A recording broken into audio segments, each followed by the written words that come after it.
So I'm swinging around this way. Thank you. Come back and check on that. Okay. So we are live. Peace, peace, peace, everybody. Welcome. I'm so excited to be here at Refound headquarters today in Newark, New Jersey, my hometown. I'm your sister Rue, Mount Lisa Temple, beautiful upstate New York, Hudson Valley. So I had a lovely ride down here. This ride is coming down to share with you this afternoon on the wisdom of mother, the wisdom of the elders. We aptly named this My Only Said because initially this talk was going to be a bunch of things that my mother said that she was right about, and I had no idea. And what we were going to open up with was a few of the things that my mother told me. Well, one of the things that my mother told me is that many hands make light work. Many hands make light work. So when I come into the community, what I'm always seeking is hands to help to do this work because this work is huge. And while I am an Aquarian with a bunch of ideas, is no way possible for me to be able to do it all. So I gladly share in groups and organizations, which is at my house of Aquarius for groups and organizations. So first and foremost, I'd like to thank you again for having me here. I'd like to ask the elders for permission to share. Thank you very much. Thank you, thank you. We ask that permission because in our African tradition, we are taught that children stay in children's places. And no matter how old I get, there will be somebody in the room older than me. And that was another thing my mother said. You will not be the wisest in the room. You will not be the oldest in the room. But when you are in a room of elders, you always ask permission before you open your mouth. So thank you very much for that. What I'm going to read today is from this beautiful book here, Ecology of Care. Now, this is an agriculture book. I work in the agriculture department as a professional and personal development coach. So I do a lot of work that works on the self, but we work on the body as a garden, as a farm. And so we use a lot of these books and some of the things that they talk about to be able to reference in the garden that we grow. So they have here the wisdom tradition. For in her is spirit, intelligent, holy, unique, manifold, subtle, agile, clear, kindly, firm, secure, tranquil, all powerful, all seeing, and pervading all spirits. For wisdom is mobile beyond all motion, and she penetrates and pervades, all by reason of her purity. She is the refuge for the eternal light, spotless mirror for power of love, and image of God's goodness. And she is one who can do all things while herself her enduring. And that's from Wisdom 7:22b 81. And that's from the Apocrypha, if anybody'd like to know.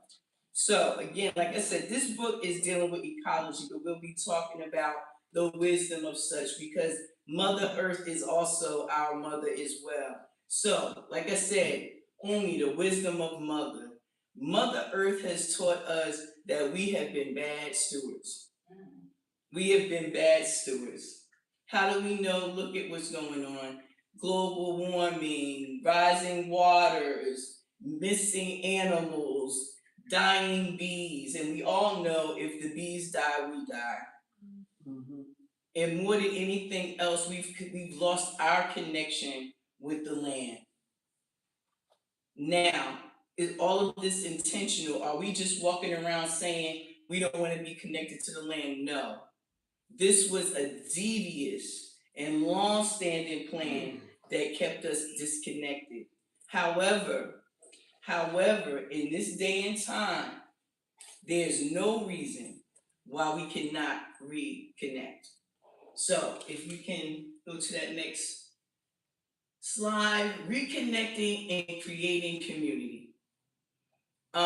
Fortunately, this next Saturday coming up, I will be on the Grown Folks Talking radio line talking about intergenerational connection. And so I figured that could start here today because, again, we are reconnecting and creating the communities. Because as we know, as the brother just shared with us, sometimes when we're getting ready to navigate a different part of our lives, we have to cut out some people who may be blood. Some people we've known 20, 30 years. We may have to just leave where they are. And it's not that we're leaving them there because we don't care. We're leaving them there because we do. Because continuing to wait in place, we too will not be prepared when things come. If we truly love them, we'll go ahead and prepare. So for those of us who can do, we do. For the rest, we care for them, we love on them, we remind them, we see them, we give them the resources, but we can no longer wait. The time for waiting has been over. You know, my youngest is 28 years old. I mean, we've been waiting a long time. You know, I can remember doing lectures right on Littleton Avenue, bringing in Taj Tariq and everyone talking about sovereignty, talking about getting your paperwork right, getting your birthrights, getting your money free. Everybody just, the rooms were empty. The rooms were empty because the people had no hope. And they had no hope because in our communities, we are not talking about these things regularly enough. So when we talk about reconnecting and creating community, what we'd like to see and what would be ideal is those of us, those handfuls of us, pockets full, get together and begin to build the community that will be something that will sustain us for the near and further future. It's no secret that a lot of people have up and left the United States. Some of my children have chosen to do so and said they would never come back. I mean, I've never lived out the country, so I can't say. But what I did say was this, and I remember being very adamant about it, and people couldn't understand my stance. I said, I was born on Bergen Street at Martland Medical Hospital. So I'll be damned if you tell me I can't stay here. I bled on South Orange Avenue in a fight. You know what I mean? I went to school in Newark Public Schools.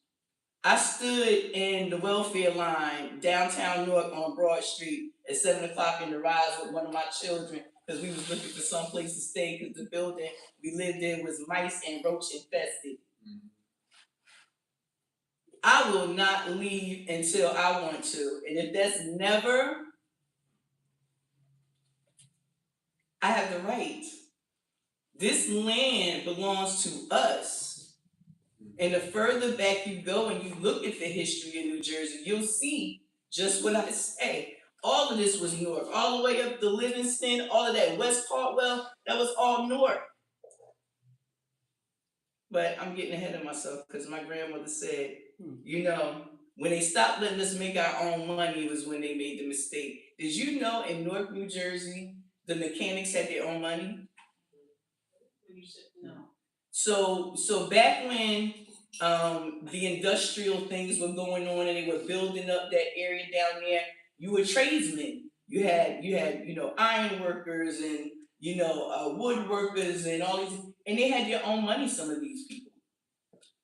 Right now in Hudson Valley, they have dollars that you can use just in Hudson Valley.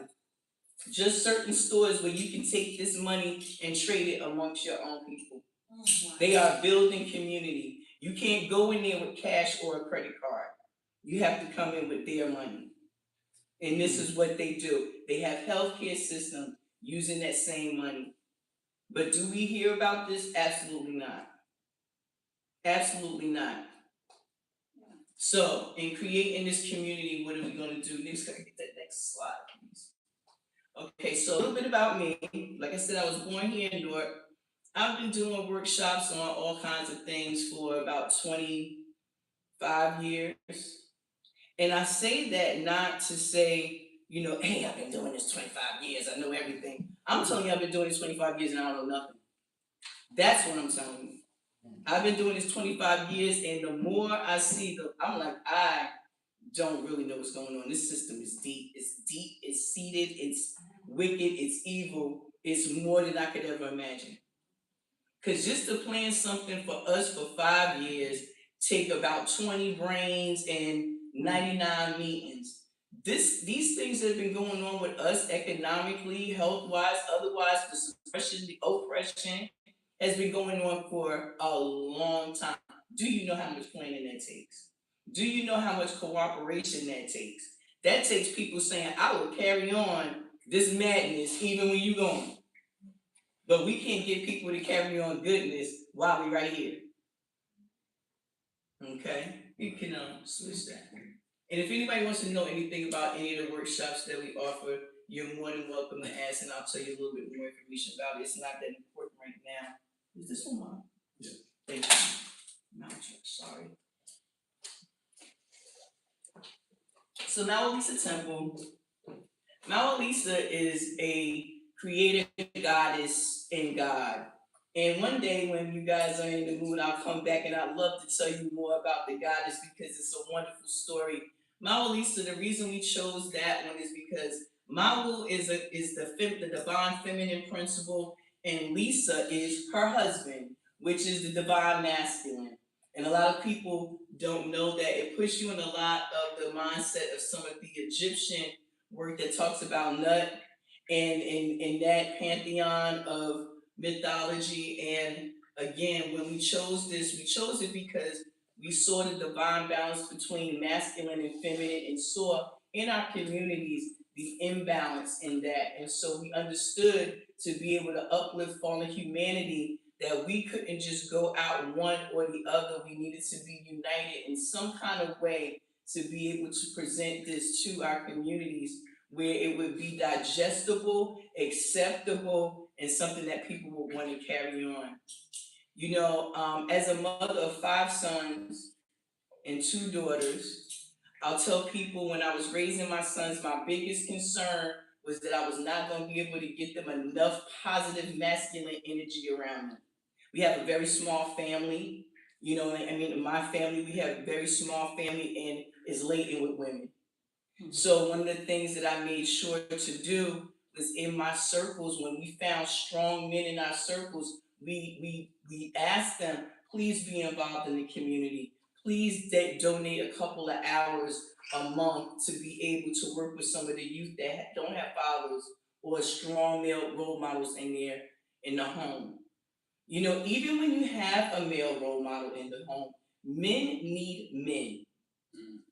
Men need other men. Women need other women. And when I thought about this, Nick, if you go ahead and change the other slide there. When I thought about that, I thought about what each generation brings. You know, it says here, each generation brings unique perspective. Oh, I can't, they go to light, right? My eyes. It's all right, light my eye, right there you go. Thank you so much. Unique perspectives. Our elders offer invaluable lessons in history, while our younger generations bring fresh ideas and energy. And when we come together, engage in meaningful dialogue, we not only honor our past, but also inspire innovation and understanding. So, all those fancy words to say, we need each other. We need to learn how, our young people need to learn how we did things in order to get this far, because we didn't get here by accident. And we need to be able to help them moving forward and understand so we can still be of assistance and apply the wisdom of what we know to what they are doing. Money is not new. Trade is not new. Survival is not new. But the way that they're doing is new. And that's what the brother was just talking about. We need to know how to move with this stuff.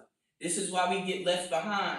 And the young people get frustrated because the old people will say, well, we did it this way. And the young people are like, well, you do it this way. You don't want to budge. You don't want to budge.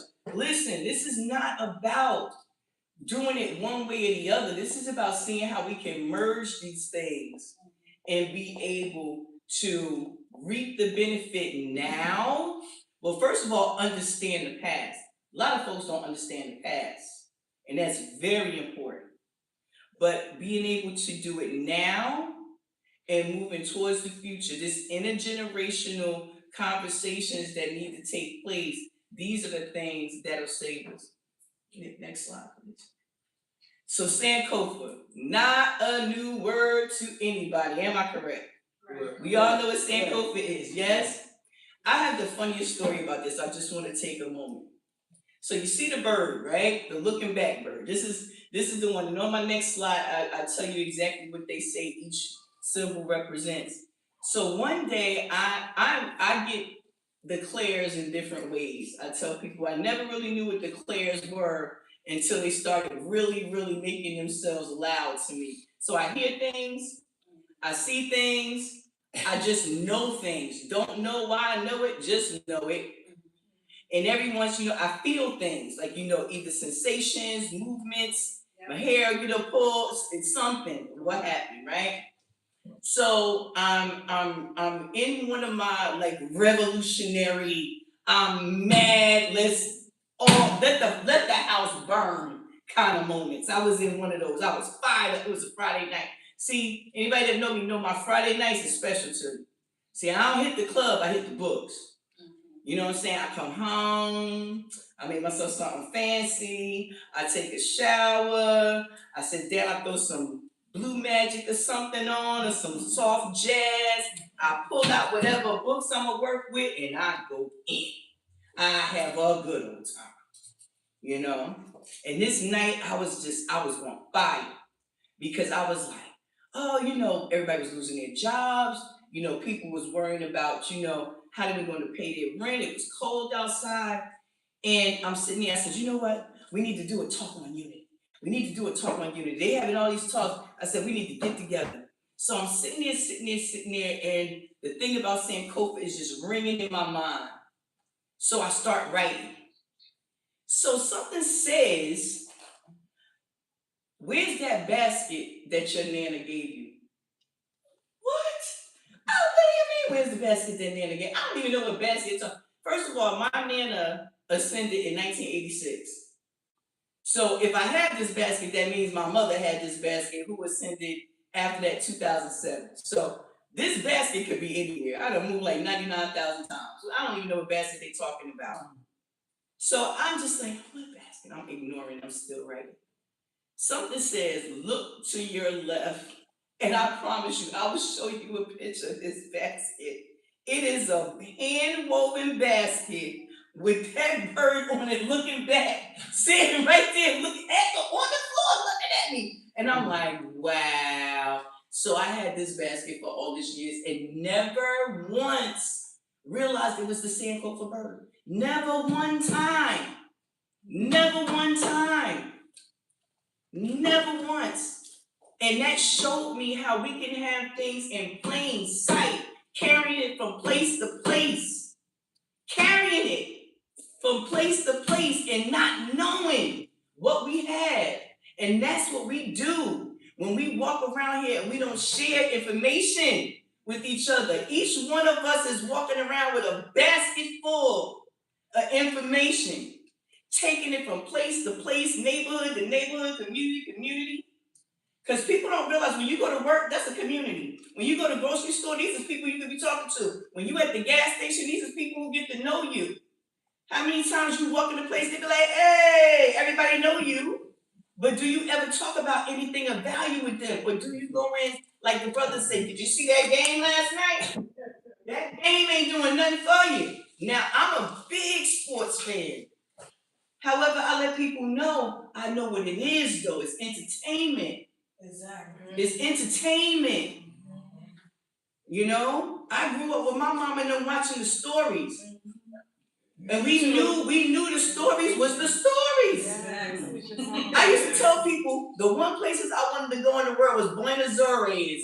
I said, why you want to go to Buenos Aires? I said, because they always running there. Every time somebody get divorced or married, need a face change, need to exchange some money, they running from the police, they running to Buenos Aires. I didn't even know where the hell it was. But I said, I want to go there because it seems like when you come back from there, you're clean. You know what I'm saying? And then I started learning about offshore accounts and hiding money all over the world. I said, aha! This is why they go to Buenos Aires. You know what I'm saying? This is why they go to Switzerland for the health treatments, because their health treatments is better than ours. You see, I started realizing that these stories talking to you in plain truth. But getting back to this basket, how we walk around carrying these things. We are wells of information. Little things that you think are not important can really change somebody's world. Really, just little stuff, tweaking, little things. You know, I've always loved to talk. I love to talk. Love to talk. I'm an Aquarius with a Sagittarius moon and a Libra rising. I'll talk to you till your ears fall off. You know what I'm saying? And we still be talking while we sleep. You know what I'm saying? Because now we in here talking. You know.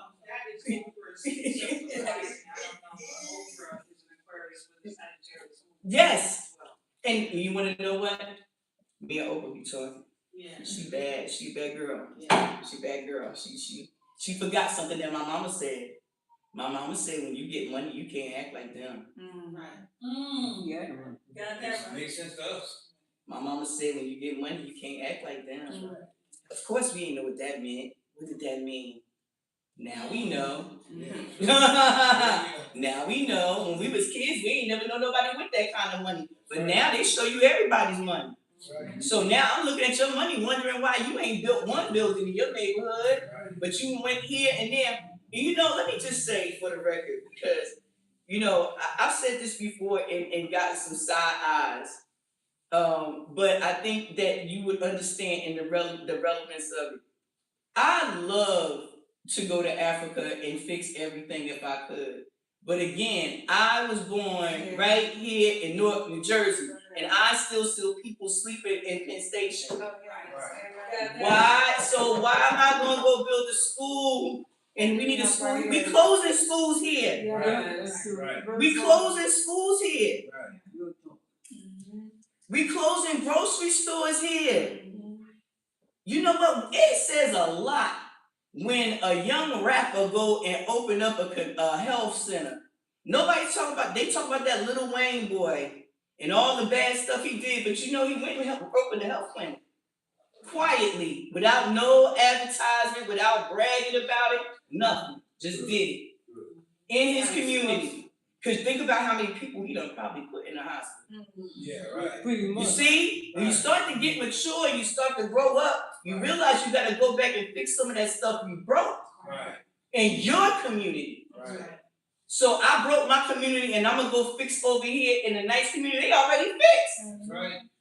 Right. I ain't gotta fix nothing. I gotta be a part of the neighborhood watch in Beverly Hills. What? They got security systems that cost more than your house. But I'm out here.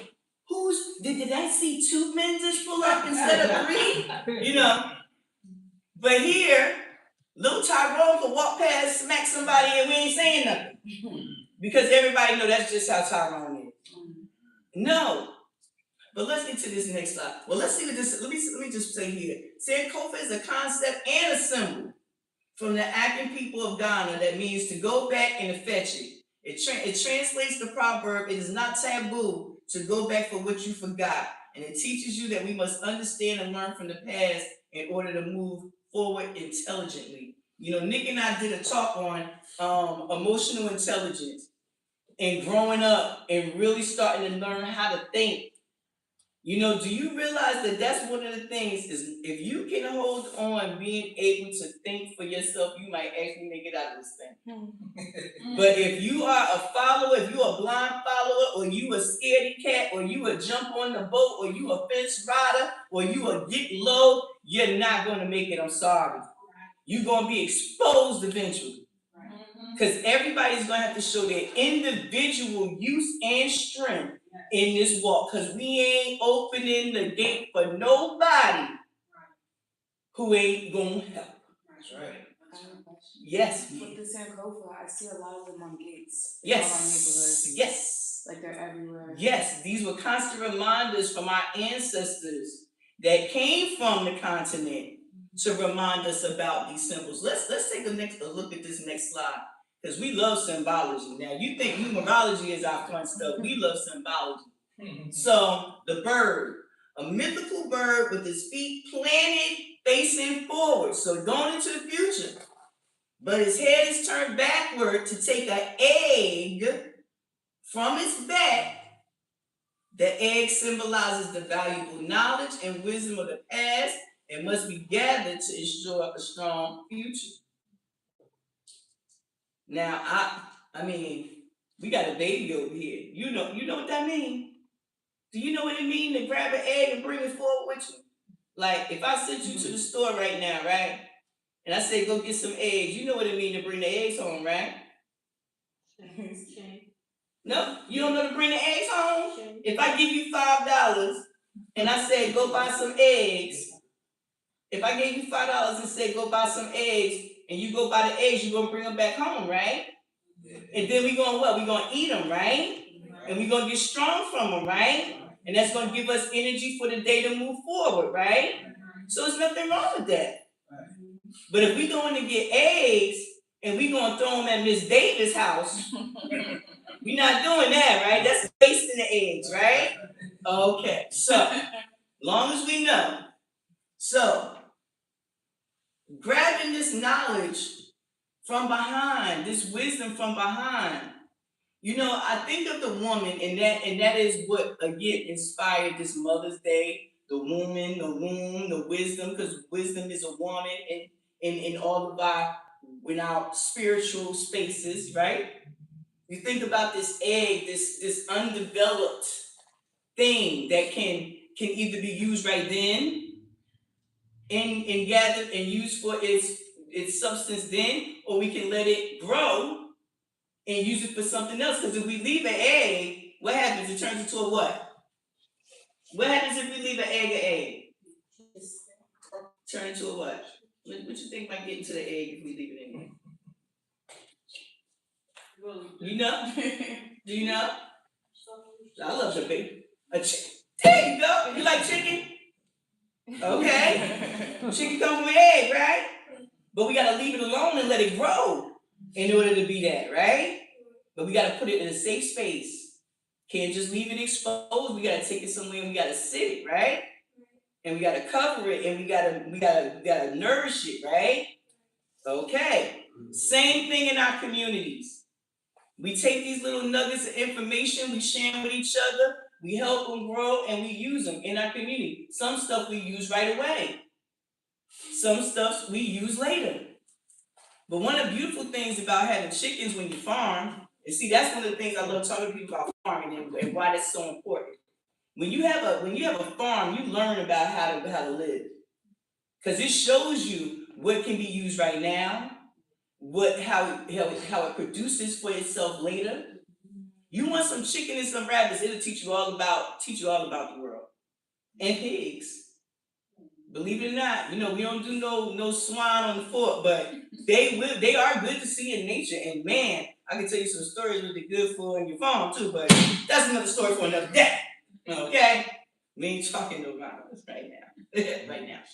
Anywho, but these eggs, these things we take from, these seeds we take from the bag and we share them, we're moving forward. And again, it's being planted forward. It's not telling us that we have to go back, because you hear a lot of people saying that we got to get back to the olden days. What is that? What is the old? You know, I asked my daughter, I said, because she has a degree in fashion, and I said, when you hear people be like, oh, them olden day clothes, I said, what is old? I said, everything they ever wore, they still wearing. Right. Everything. Right. Everything they wore, we still wearing. A different version of it. You know what I mean? So there are no things like that. Same thing with food. You can take that same egg, you can make omelet, you can make a scrambled egg, you can make a fried egg, you can batter something with the egg. It's an egg. Right. Chicken salad. Egg salad, boiled eggs. Right. Hey, you listen, you mess with my dad, he just put them right in the shake thing and drink it with the shake. Oh my Lord. Them Georgia dads. That's all I got to say about that. Them Georgia dads. But they'd be like, here, drink this. Yeah, put some hot sauce in it, drink that, you know. But I want to go to this heart symbol because you asked about the gates. When you look at that, what do you see? I see two energies Okay. coming together. Mm-hmm. I see a heart also. Mm-hmm. What else do we see? Mm-hmm. Two essence could be like force Mm-hmm. It could be two ways. It could be a womb. It could be something. It could. It could be a womb. Mm-hmm. A cheek. You know, everybody is right. Everybody is right. And more. Everything you said and more. You know, when I think about this, when I look at this one, I think about when, can I use you for an example? Come here, I like doing examples. I'll be the old, you be the new, right? We come together, right? You got information here, I got information here. Let's go ahead. This is what we do. Yes. We are sharing. We are syncing. Thank you, sister. We are using things. We are bringing things together. Things we remember and things we don't. Remember, I said reconnecting. This means we were already connected. We are energy. Energy can be what? Created and destroyed. Just transferring. We are the same. That's why we ask, is that my blood sister? Absolutely. Absolutely. How I don't. She got blood, I got blood. We got blood. You know, we won. Right. And more than that, we have a mind that we both decided to use for the upliftment of our people versus for all the other things that I'm sure we can use our mind for. Because if you want to get in some trouble, oh, man, give a smart woman 10 minutes and some bills they have to pay. She'll get creative on you, boy. Oh, mama 7. Let me tell you, I done fed folks with a can of peanut butter, a jar of peanut butter, a can of tuna, and some noodles. You know what I'm saying? We had like it tasted like what they call it, Thai chicken. Because I made the tuna like chicken made some peanut butter sauce, threw it over the noodles. We thought we was eating fancy. They thought they was eating fancy. I knew they was eating. It was under $2. Okay. But you know, they saw they was eating it, and now my children eat fancy. They love to eat fancy. They be like, my mother always said that's fancy. They ain't realize I was in there with a wing and a prayer. I was in there with a wing and a prayer. But that shit, it can mean so many things. And I think about how, you know, like our heads were together and we curl it in, we take that energy, we sharing it, not only with each other, but with ourselves. Because see, the more I found, the more I open myself and allow myself to see people right where they are, for who they are, for what they bring, it helps me so much. It helps me so much. It shows me what I possibly could have in me. It shows me my possible potential. It shows me things that maybe I don't rock with. Because you're not going to rock with everything. And this is the part of building an intentional community we have to understand. We always say we want like minds. Like minds does not mean we are going to agree on everything. This is why communication is important. And understanding communication styles. Yes. What gets through to some people and what doesn't. You know, the preacher stands up and preaches to the people every week, but we got more sinners in church, in the masjid, in synagogues, and all the other places than anywhere else. They the main cut-ups. And know how to get off scot-free because then they go through a prayer and they're clean. And the rest of us running around with the sins on the back. But you know, I just heard on grown folks talking that sin just means missing the mark. What? Did I hear that? Did I hear that? Did I hear that? They said sin meant missing the mark. Sin wasn't doing something wrong, it was missing the mark. So we all sinned. I said, man, that makes sense. Good old people, man, they telling all the good stuff. That's why you hang out with the old folks. You know, I worked in senior care for 28 years, working in nursing homes, hospitals. I love being with old people. Really do. Because I pray to be older. Because I'm getting up there, trust me. Ain't no joke. But we see these, like you said, in architecture, lots of buildings, and these were our ways of keeping reminders around to unite, to come together, to be together, to learn from each other. You know, it's a heart to love one another. That's a true currency. You know, that's the thing right there. When people love you, you're never without. I mean, when people love you, you are never without. It may look like the 12th hour, but I promise you on everything. I promise you, the come through is it's amazing. Think about, just take into your mind one time when you thought you for sure you was going down. That was it. It was a wrap. I done tried everything I could try, and in that last minute, everything just worked out. You know, we so busy being grateful for the fact that that thing is just over. We don't realize two things happen in Islam.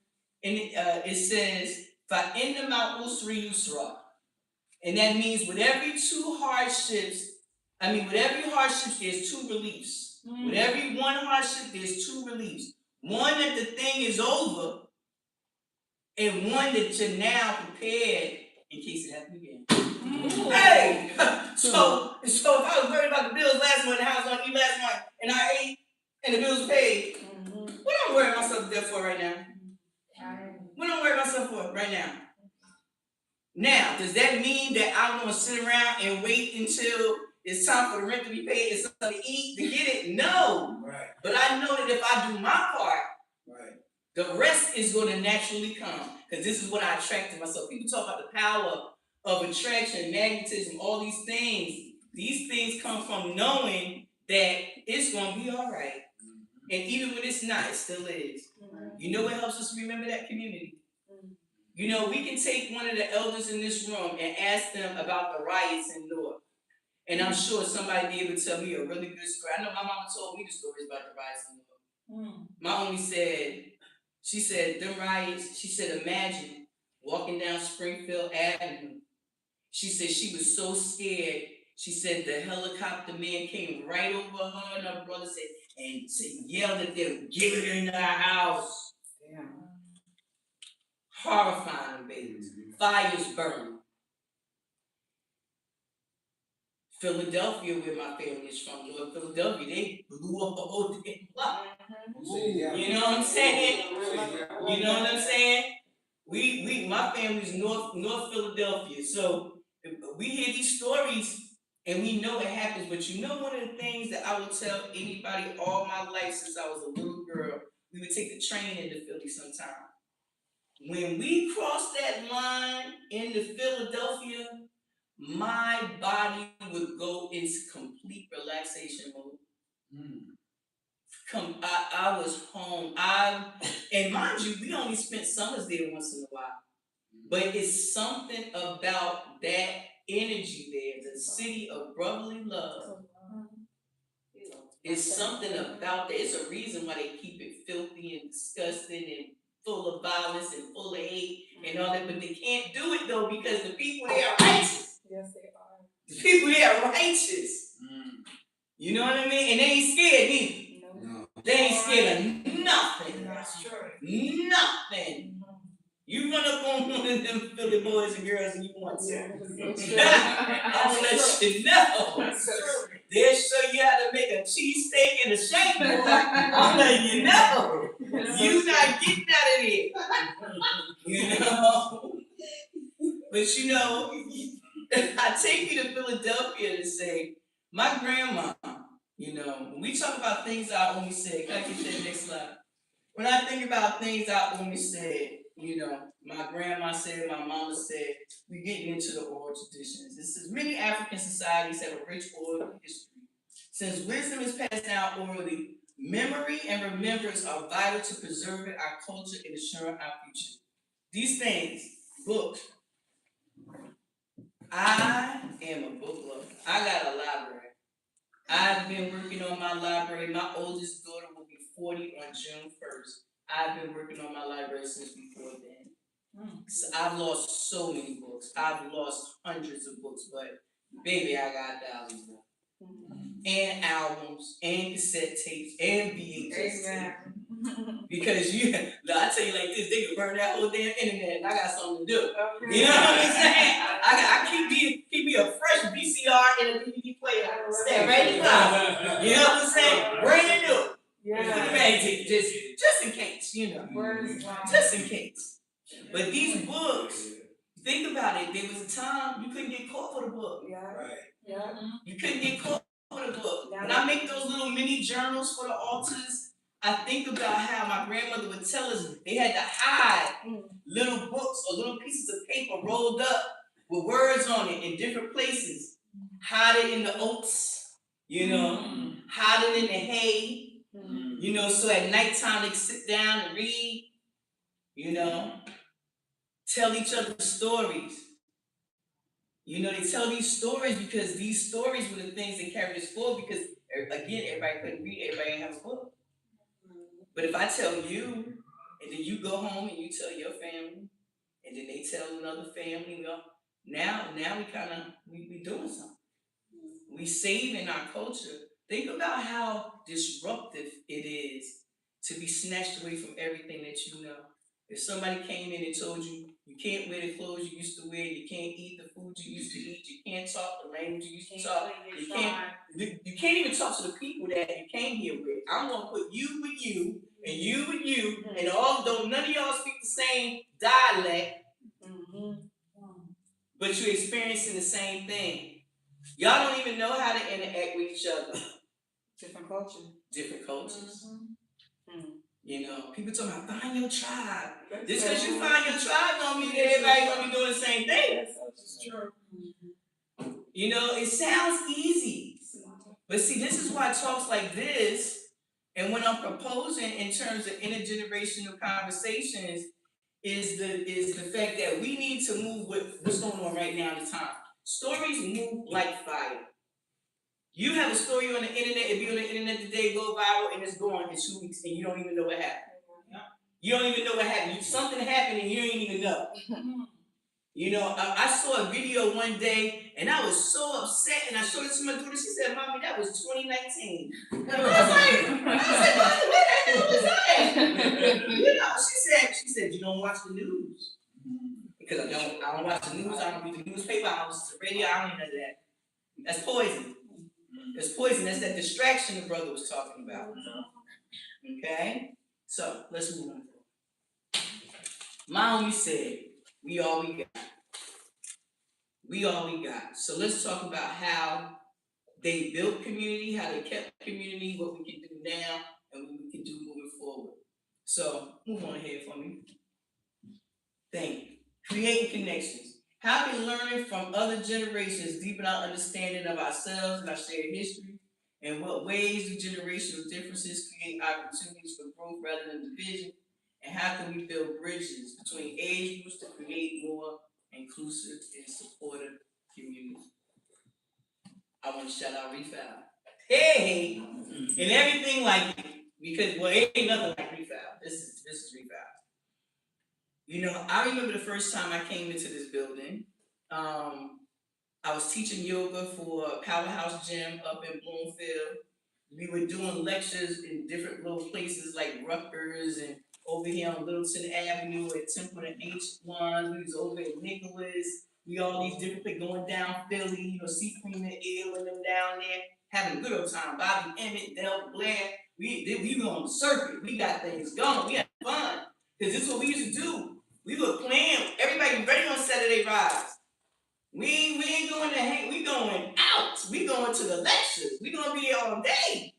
Bring some peanut butter jelly sandwiches because you ain't eating. You know, they said the lecture was an hour. We're gonna be there till 7. You know what I'm saying? We're gonna be there till late. Right? So, these were things that we did together. It was groups of us. Movies would come out, we would get together and we would go, and then we would go and we sit down and discuss it. Decode it. Yeah, we don't have that.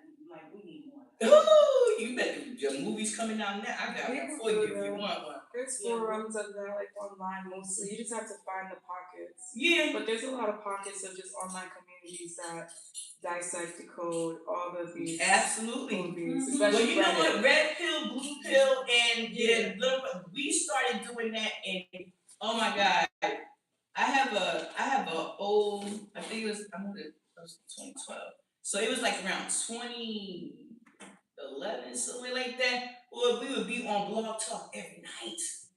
Every night.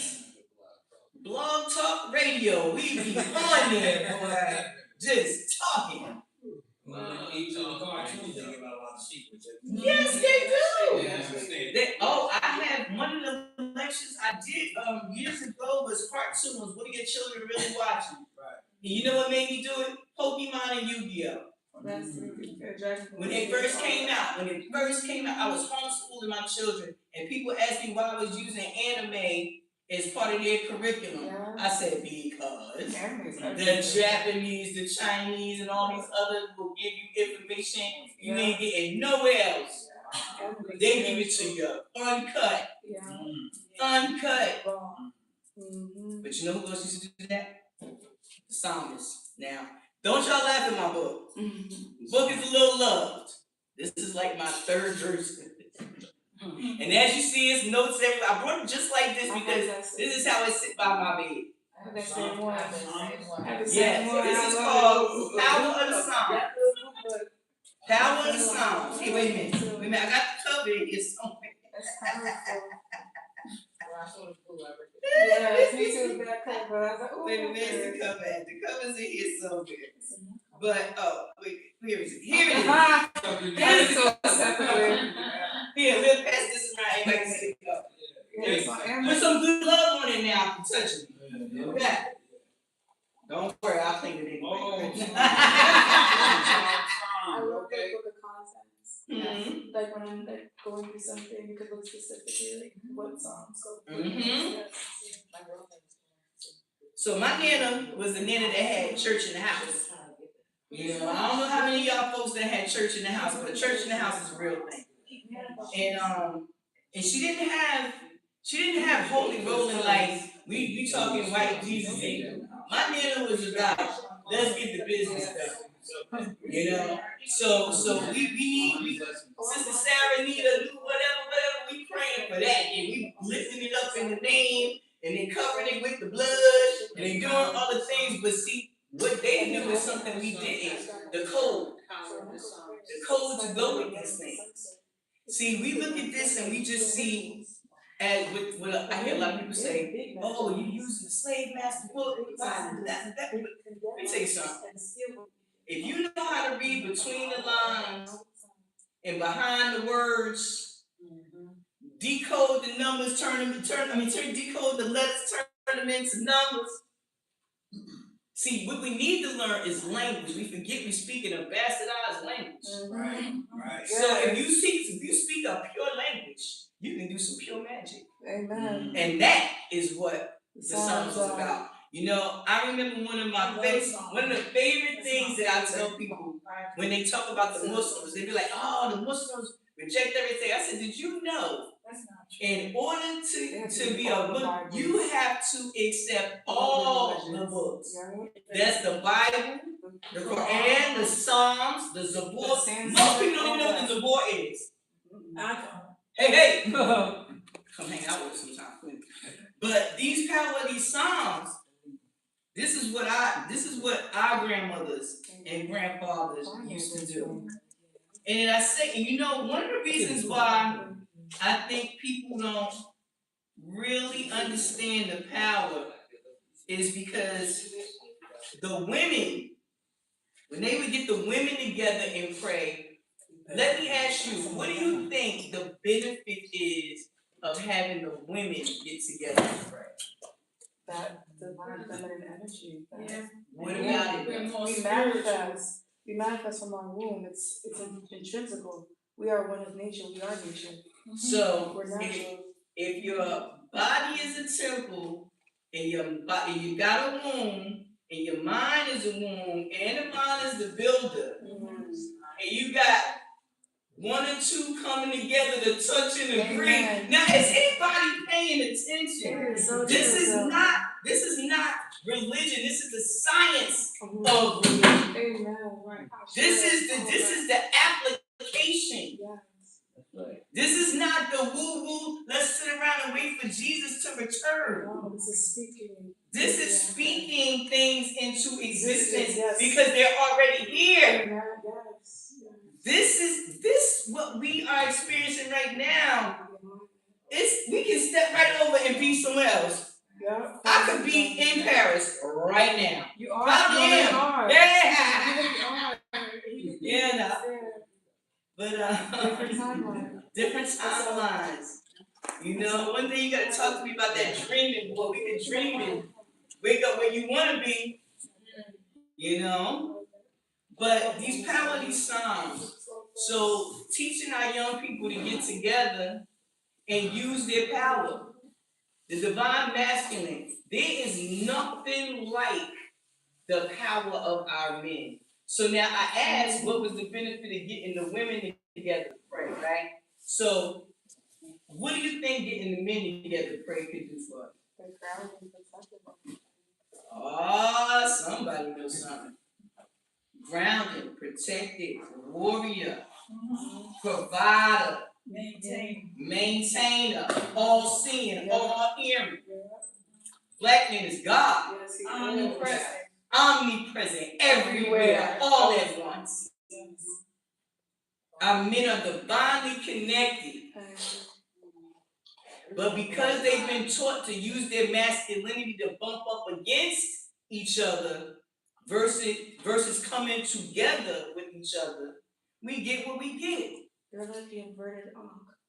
True. They're inverted. Yes. In the sense of what. Did you notice recently? I don't watch a whole bunch of TV, but I'll see stuff come across once in a while. Did you notice most of the young men in the entertainment industry are wearing these crosses with this really low bar to make it look like the cross is upside down? They are, yeah. Oh, yeah. Take a look. Go look.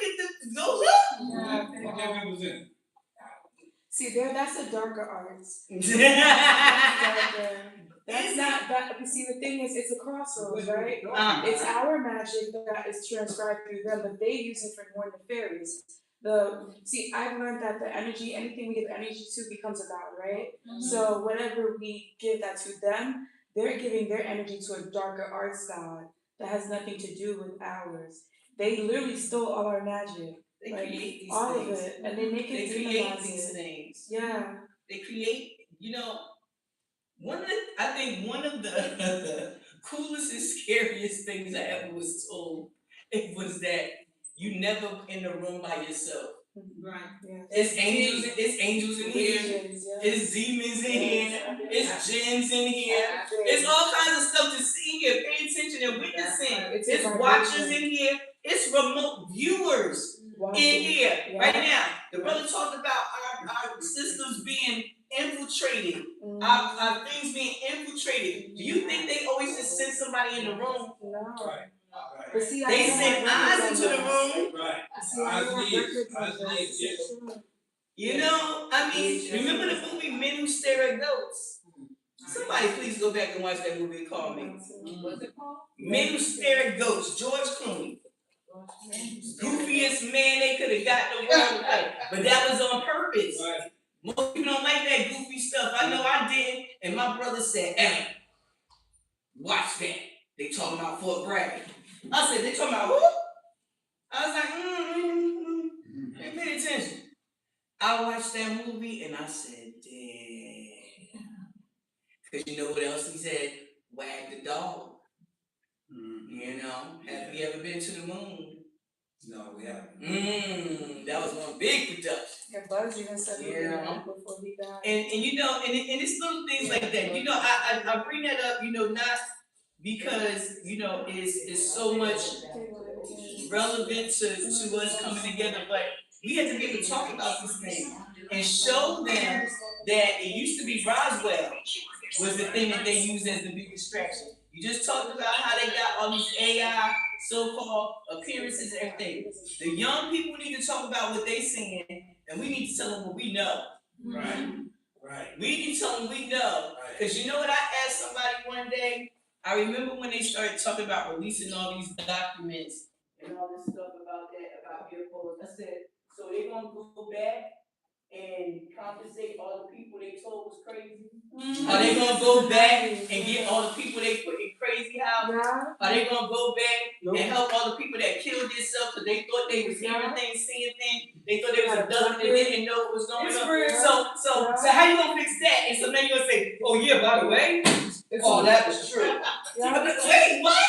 Right. Look what happened in Florida. We were talking last time I said the thing happened in Florida with the mall. Right. They lied about that. 10 feet. Yeah. 10 feet. 10 feet. It was thousands. They said departments from all over. Hundreds. They said the phone started not working properly. And it was shadow figures. Like, it was like that show. And that's exactly what it was. It was like that show, baby. They said someone opened a portal. And they mistakenly came through. They weren't supposed to come through the coordinates. They came through the wrong coordinates. When you saw them come out, they were confused.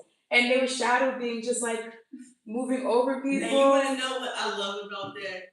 Is that people will believe that and they won't believe that white sugar, white flour, and white rice is bad for them. It's terrible. You know what I'm saying? You told me that one time. You tell somebody that one time and they'll believe it. They'll hear 50 people say white sugar bad for you and think what has some. No, they believe it. Right. It's just the ramifications haven't caught up to them yet. See, as a human experience, some people hard head makes it soft pass. So we should all have sharp and that's cracked. And that is a new age crack. Food is a form of oppression. Yeah. And they use it against us. Magic. It is. Everything's magic. Everything is magic. And your water, your food, the air, all of it. But again, when we distracted by everything else, we can't come into community and do these things. Right. When you have the young people with what they know how to do now, and then you have the rest of us with what we've seen, what we've been told by our ancestors, our elders, and all that, and you come together, you truly can move forward in a way that others can't see. That's one of the things that I say places like China and Japan have, is because while people will call it oppressive, they still allow children to be children. They make children be children. They don't give them a certain curriculum until they learn how to debate. In China and Japan, two of my grandchildren were born in Japan. They teach them household stuff first. Functional skills. They teach them real skills first.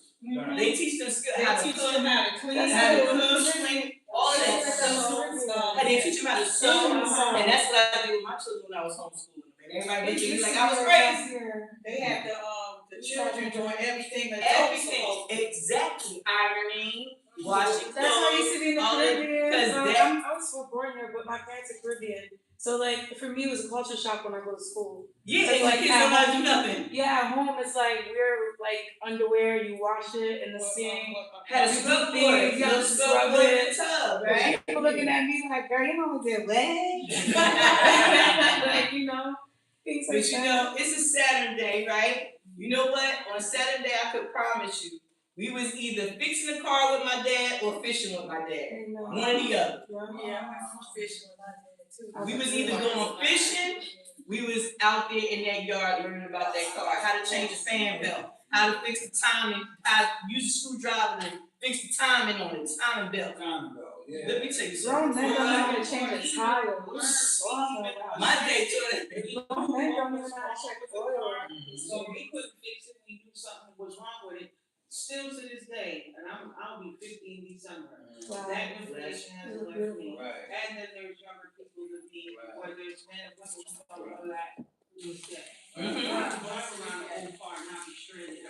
That's right. You give me an old car anytime. I don't want the new car. I want something I can fix, something I can go to the junkyard and get me a part. That's what I want. Give me something I can go to the junkyard. But so how to learn from other generations, deepen our understanding of ourselves and share history. We don't realize how one of the things we have in common. How many stories of ours are the same? You know, we don't know each other, but we all got that uncle or that aunt or that cousin or that sister or that brother or whoever that we've known that either made a positive or negative impact in our life. Stories we can share. A lot of these children have really sad stories. But you know what? The difference is they get on the internet and they tell everybody their story. All of us walk around with it in our bodies. This is why we have disease. This is why we have illness. This is why we repel when we see it. We mad. They tell them that damn business. There you go. Why did you say that damn business? See, we are being taught. Well, as soon as I got out of the house, that was my way of swinging back, because you can't beat them. I published a book. What you gonna do? Because I'm not getting no autoimmune disease, no cancer, no nothing. Because when you keep these things in our body, this is what it does. It festers. It festers. And when you see the rest of the world healing, and you still sitting there, and that's ending, you hurt. You try to understand, why can't I heal? Why can't I get it? It's deep. It's passed down. Every year, my Wisdom Temple does we use a book called Retired Family Farm.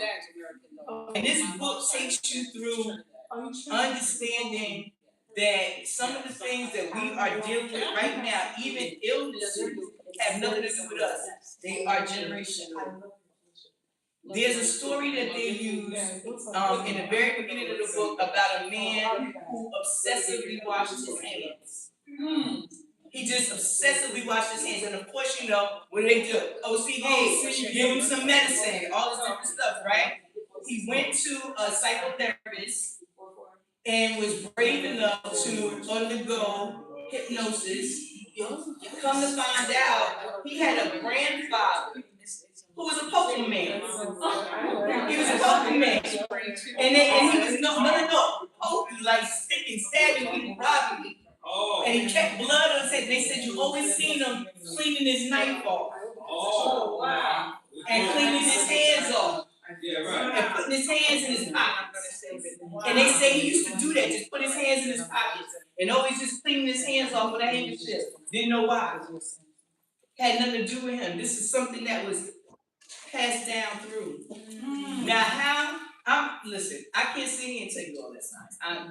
I mean, I can speculate and I can tell you what they say in the book, but what I will say is this: I've watched my daughter and my granddaughters do things that my grandmother did, and they ain't never even met my grandmother. She was gone. She was ascended before they ever did, before they ever came or thought about being here. You know, I told you my grandmother ascended in '86. My daughter was born in '96. My granddaughter was born in 2006. So why do they know how to do? Why I'm walking in the room, hearing them humming something or doing something that my nana did, and they ain't never met my nana. We can learn even from the ancestors that are not here. If we learn how to tap in and access, we have to really, but this requires us knowing ourselves. You understand? Knowing the things that are us and knowing the things that seem foreign to us. Why do I do the things that I do? Why do I think the things that I think? Why do I like the things that I like? Why do I dislike the things that I like? These is where we start having these conversations and sharing history. And you know, we do this to create opportunities for growth rather than division. Listen, if we keep on treating these children like we treating them, separating them, we don't want nothing to do with them, oh, they messed up, they too far gone, wherever the old folks don't want to hear nothing, they too far gone. We are at the lowest birth rate we've ever had. Ever. Most people under 35 don't want to have no children. And they are having these conversations out loud. They don't want to get married, and they don't want children. This is true. This is an attack. This is an attack. Right. And this is planned. And let me say, I also don't have children, I'll be 50. But I think a thing that we are forgetting is that when we're raising children, we're not raising them to be our helpmates. They have to go into the world to be human beings, to be someone else's helpmate. A lot of people don't know how to be in relationships, and they're abusive. It's hard to deal with people. You're trying to deal with one, trying to deal, the other doesn't care.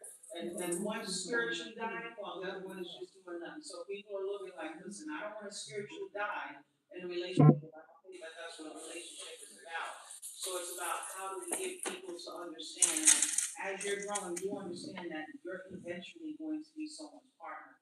Yes. So we have to learn how to live. Be in balance. But more than that, I like to add on and say, sis, I agree with that, but I also agree with us becoming the kind of partner we want to be before we get with somebody. Exactly. You understand what I'm saying? Being that. Because my thing is, I can say I want a man that's good and he gotta be this, but if I ain't got it going on, I'm gonna mirror what are you looking for? You know what I'm saying? Well, he ain't looking for me. Exactly. That's what I was talking about. As we're raising our people, we need to raise them to want to be that. So then when we get this age, we can be proper for a relationship. I think it's the water. I think it's the water. I honestly, because the men, and it's my age group, I'm 35, I just turned 35 this year. And I remember in college, that wasn't that long ago. It was so much better, dating wise. Like, the men tried, the conversations were amazing. We could speak about these type of things, political to anything. And it never felt attacked. It's like they valued women a little more. I don't know, with the vibration of the music, the food being poisoned, the water being poisoned, the men becoming more feminine. I've seen men say they'd rather deal with other men. In joking, but come on, they're serious. They'd rather deal with other men than deal with women. Or white women. But that's a gauge. A lot of men who like white women are honestly gay. That is people have done the research on that. And they're copying an easy way out. A lot of black men suffer from those emotional traumas and they're not ready to do the work for whatever reason. I don't fault them, because it's hard. It's not easy. It's hard. But for black women, it isn't either. We are the bottom of the totem. But you have to remember, remember we went to school, I don't care what grade, how old you are, they used to tell you that the women mature faster than men. They always told me. That's programming. It's not true. Let me tell you. I think that's a program. I disagree. So remember we talked about the Asians and how they were kids in my household, maybe it's my mom's side of the family who raised me. I was forced to have to wash, clean, cook, and here was the reason why. If something happened to you, you got raped or whatever, and you ended up pregnant, you're alone gonna have to raise that kid. So we were raised to be like that because if you end up pregnant for whatever reason, you have to learn how to take care of a family. However, when we get a certain age and have had all these burdens of responsibility, what do women do? They want to go and enjoy their life. So now they're going and hanging out on the weekend, leaving their kids. Because when they were kids, their childhood was taken from them. We have to learn how to let children be children. It's not that girls mature faster. You were groomed. It's just that a lot of responsibilities. And naturally, but you have to remember also naturally we are in tune. And that's what that really means. Naturally we're in tune. Our body puts us in tune. We don't wake up and say, I'm ready to be in a biological state where I can have children. It happens. That's true. One day you can't have babies and the next day you can. You understand what I'm saying? And that had nothing to do with you. It had to do with nature. And again, we go back to nature and looking at nature to see how things happen naturally. Things get pollinated, things change underground. We don't even respect the seasons. We don't respect the seasons because of the simple fact that the seasons are not even natural anymore. So we don't even see them. Yes, mother. Excuse me, yes, mother. I think that's because we lost those cultural dynamics. Because in African society, remember they had the girls go through those schools. Yes, ma'am. The systemation, those had The boys the had rites of passage. Rites of passage. right here at African Echoes, it was rites of passage ceremonies. Right. And so typically in those African cultures, they have that experience, and we don't have that, we lost that. Yes, ma'am. They Yes, do, ma'am. but for the affluent people. Go to Hugh Hezekiah's famous song. He sang that song, and the Jack song and Jill. Colonizer it talks about messed us up with Yes, what Mother, you call thank it, you. And thank you, Mother. Role You reversal. brought us right to where we needed to be in terms of building these bridges. Thank you, Mother. You brought us right where we need to be. What about How can we build these bridges? I'm sorry. What about the indigenous Indians from here? They've had, our indigenous people from this country have had their rites of passages and things of that nature, which our elders have been robbed of that as well, because when they were enslaving, when they brought Africans over, they also captured people that were here and enslaved people that were here and told you you couldn't claim your tribe, your language, or any of that.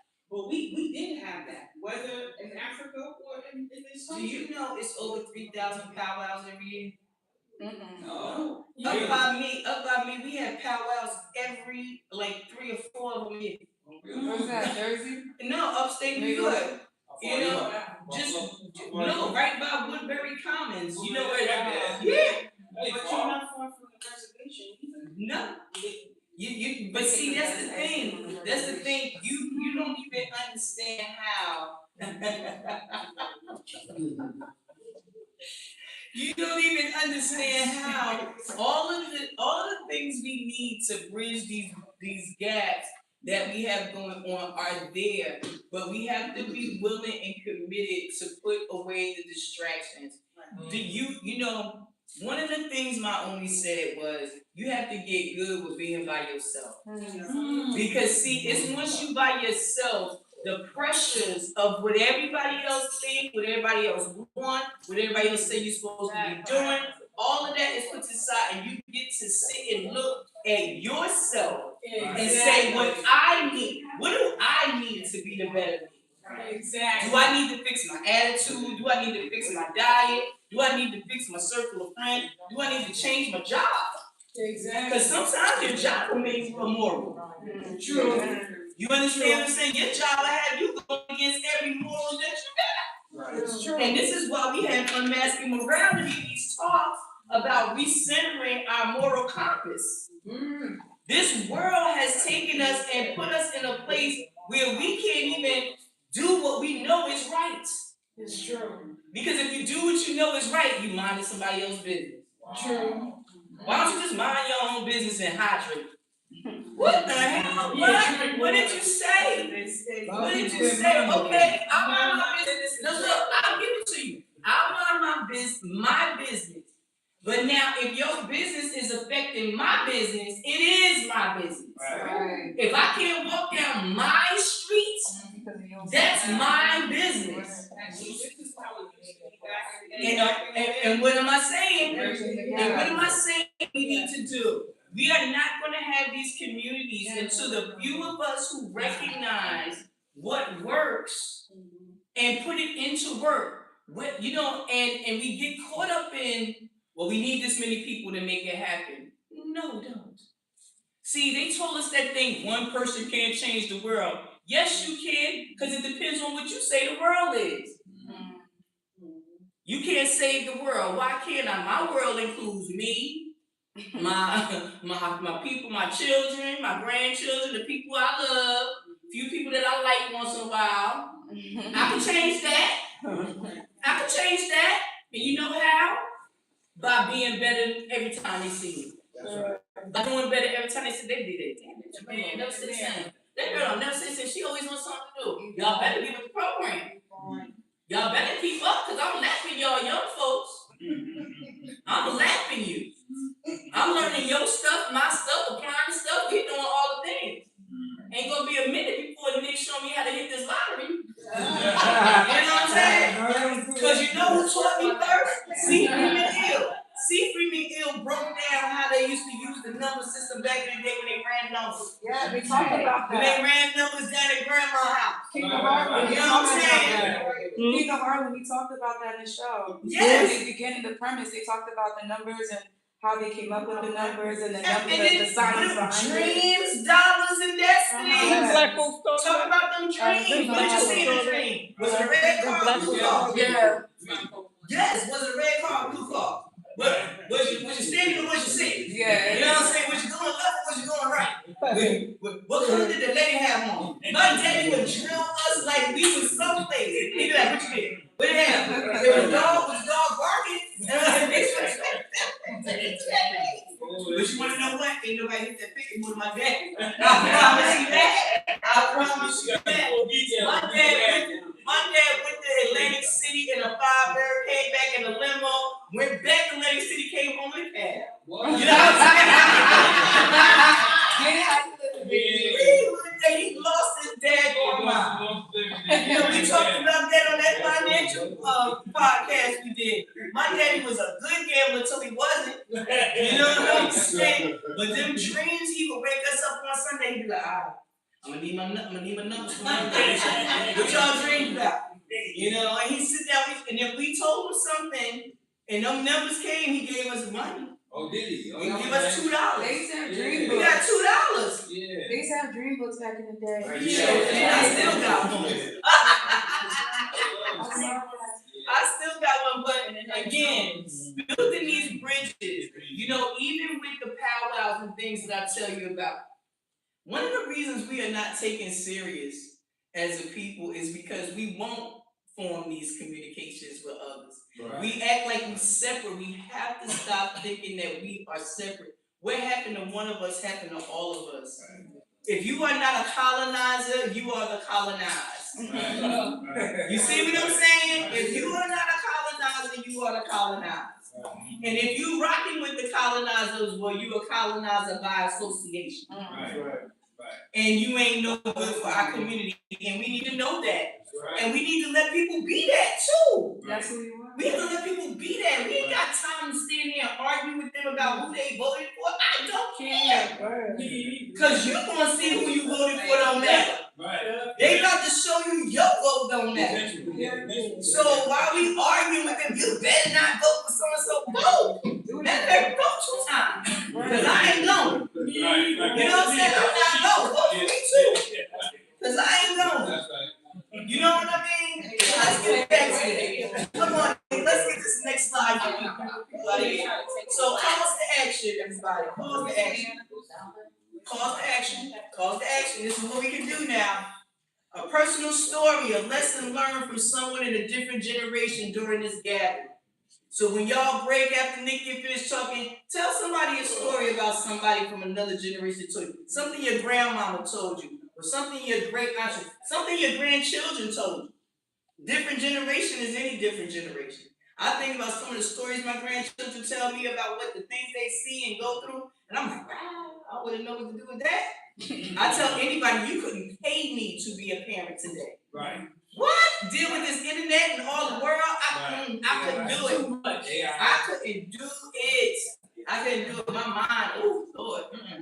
I'm air and fire. You have me all over the place. You know what I'm saying? This is one that I am really, really, really passionate about. Creating ongoing mentorship programs that pair younger and older community people.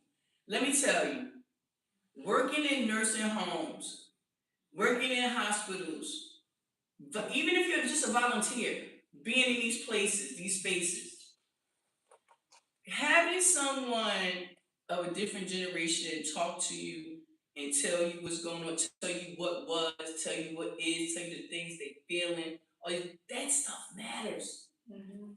And like you'd be surprised sitting there talking to Miss Mabel or Mr. Frank and them telling you a story and you recognize this story. You recognize this story. It's just happening now instead of happening then. And they got wisdom on it. Because see, they might have did something that was crazy and deranged, got them all messed up, but they can tell you how to get what you want, outcome you desire, without doing all the things they did. Because they have the power of what? Hindsight. Mm-hmm. We forget, we always talk about how important hindsight is. Why not talk to the people that got it? Mm-hmm.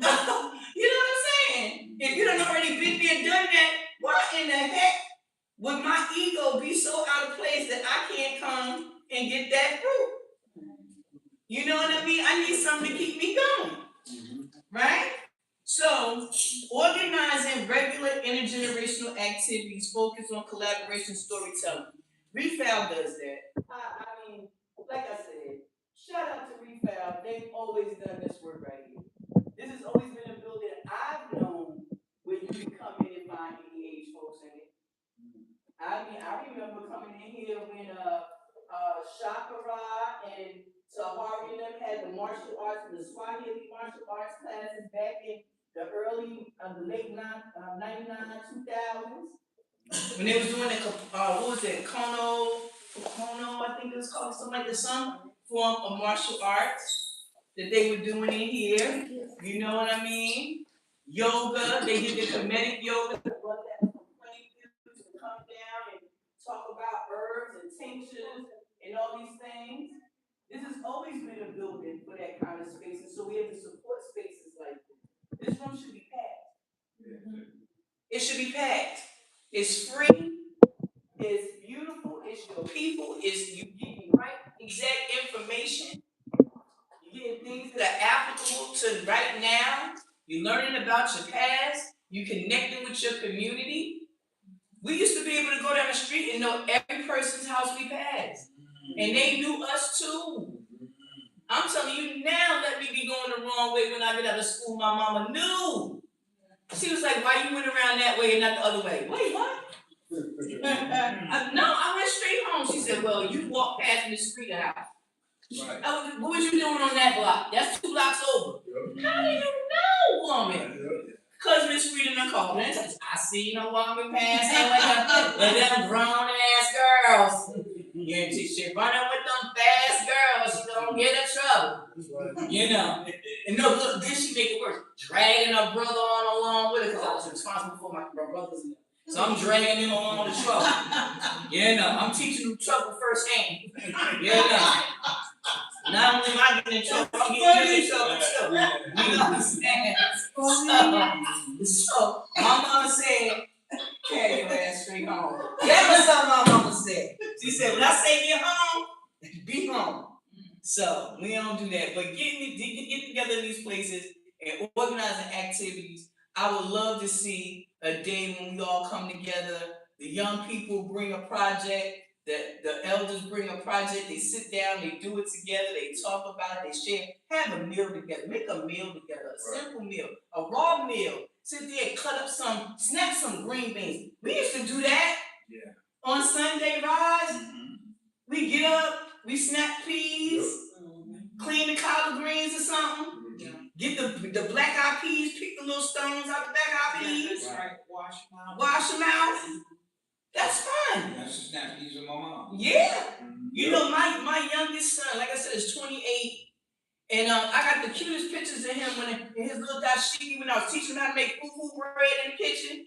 You know, we used to make it a whole thing. We do a food from a region, we make clothes to go with it, and we go in there and we try to learn a word or two, and we doing it and everything.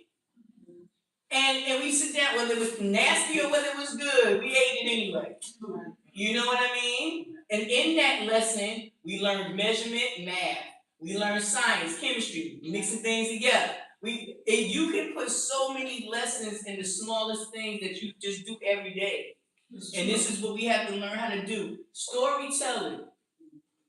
You know, the stories, we all love to tell stories. These children got some fantastical stories, you hear me? I think that's even at college, it's like a course, like the art of storytelling. Yes. Yes, we have some excellent storytellers in our community nowadays. Oh, absolutely. Poets. Oh my God, authors of all kinds. We have new authors on our show, unread. As soon as we can get them on there. You said you wrote a book. I want to hear about it. Nick, I want a book on there. Okay. Yeah. So get our information. So let's move on now so I can get over to Nick. Okay, so this is just some things we have coming up, y'all. Unmasking morality is part of the conversations that we have talking about just what I said, recentering ourselves and getting our moral compass in place. Our values, principles, all these different things, learning about those, learning where do we learn our morals at? You know, how do we learn how to determine what's right and wrong? How do we teach what's right and wrong? Who decides what's right and wrong? So right and wrong is within you too, right? Yeah, but it's also when you're doing something right. True. You know when you're doing something wrong. But now, don't feel right. if you now think about this though. Now, if you was born in a whole nother country in a whole nother culture, something that we might think is right and exact, they might not. So is it a moral thing or a cultural thing? See, little things like that make a difference when you call yourself in this thing called the melting pot. Because you're dealing with people from all walks of life, all kinds of cultures. You don't realize sometimes the divide between us is that people think you're disrespecting their culture. Because we don't take time to get to know each other. And again, this is what these spaces are for. Once we get our community right, then we can invite other communities. And we can form these alliances, these allies, form these allies with people. But we can't form that with people until we know who we are. And I think knowing the difference between culture and moral, because sometimes they try to make it the same. Make something immoral and say it's culture because this is what they do in their culture. Yeah. But it is still immoral. It is still wrong. But they want to be right and they're wrong, and we'll call it culture. Well, my thing is this. I think what will happen as we continue to move forward is that we'll start to ask questions like, what makes something immoral? Right. Because I'll give a quick example. Right. If you have somebody that does a heinous crime to a child, it's immoral, and we kill them, murder, death. Somebody would say that was right and exact. But somebody would say murder is murder. Right. And so it's not right and exact. Right. Who decides? Who says this is the line? You understand what I'm saying? And it goes back to even what the brother was saying about the dollar. The only reason the dollar hold any weight is because we all say so. The moment we say it don't, it don't. Right. So see, it's the people, the community that decides. But we can't do that until we know who's in our community. Because we got folks in our community that ain't right and exact. Right. Not that right. And they got some of the worst things in their minds. They got some of the worst things in their minds. And these are the people we call auntie, uncle, miss so-and-so, mother of the church, father of the church, deacon so-and-so. These be the main ones. These be the main ones. They're supposed to be there to teach us right from wrong. This is why you see the churches not being effective. This is why you see the masters not being effective. You know what I mean? This is why you see the synagogues not being effective. It's not that these gathering places are not good places for people to go and learn lessons, but what's happening is they going in here and they get information. It's empty, they're empty, and nobody's trying to help them understand it. When you just learn a bunch of words off a page and you just can recite it, that means you're a good reciter. You got a good memory. That's right. You're a good mockingbird. You know? You're just a good mockingbird. You're smart. But if you know how to apply, if you know how to apply even one thing, that makes you powerful. Because you can take that one thing and apply it to refine yourself and in turn refining those around you. Because now you define how that thing's supposed to look. Put some class on it, as my mama said. Right? So that's on the 18th at 7 p.m. It is free. It's on Zoom. We usually go 1 hour. We sometimes go a little bit longer than that. So we only have 2 of those left for this year. So that's 5:18 and 6:22 at 7 p.m. on Zoom. That's the information. If you need it, I will make sure that you get it. Unread book review every other Saturday. Saturday to do that will be today. And we do book reviews. We talk about unread books, new books, revisited books, reference books, resource books. And we talk to new authors a lot and encourage people to write books and tell their stories. And like I said, finally, Exploring Herbs webinar. That will be on the 11th on Zoom, 7 to 8.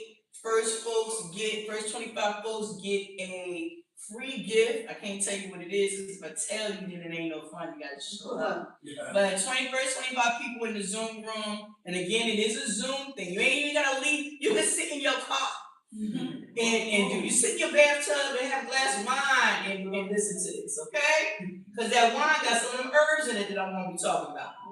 You know? So come on and take a listen to that. And like I said, any of that contact information is there for you, and we'll make sure you get that. Next slide. So this is my contact information here, temple information, email, Instagram, YouTube, Cash App, in case you want to give a donation, because we are not a 501c3. We are privately funded by the community for the community. Right. I said like this, I ain't begging no folks for no money and then have to jump through their hoops. I'm doing things the way we need them done in our community and not the way that they tell us we have to do it in order to get their few dollars and cents. Because you want to know what? Some of these boys in our neighborhood got more money than them foundations do. And they gonna give it up. Because you tear up my community, you gonna fix my community. How about that? So, did I have one more slide for that? Oh, no, that was my last one. Okay, that was the last one. So, again, if you could switch back to that call to action one. There we go. So, calls to action, sharing personal stories with each other, creating mentorship programs, and mentorship programs do not have to be formal. It can just be if mother would grace me and say, hey girl, I'll talk to you one time a month about some of the bread my mama used to make. I am there. Do you hear me? Because I love bread. You know what I'm saying? So I'll be there for that. We'll have, and maybe one day we'll bake some bread together. This is just forming a relationship. You understand? I don't have my grandmothers, but I promise you I would love to. I don't have my mother, but I promise you I look for her in every sister and mother that I find. I don't have my father, never did.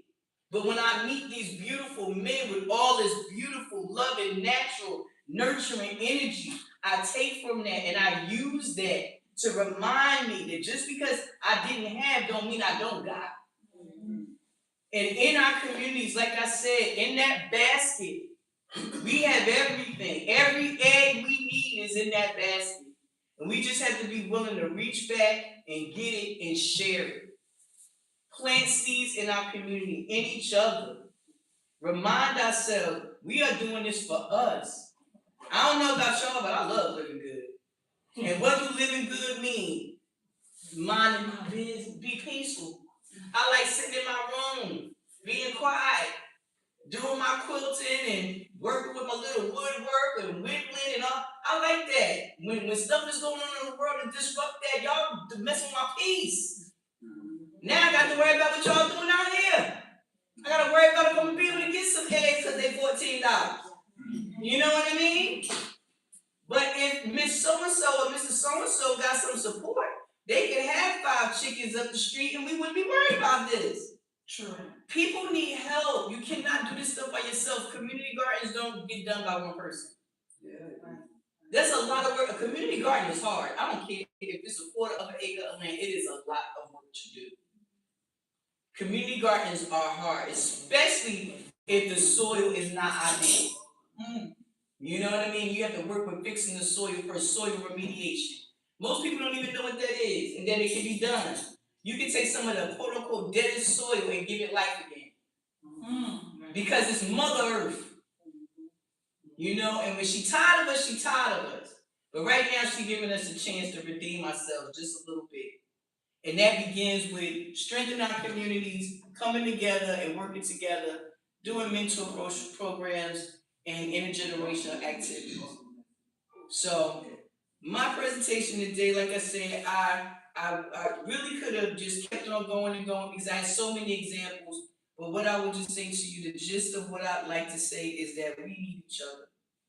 And there are many of us who are waiting, yearning to be in the spaces where we can grow and share.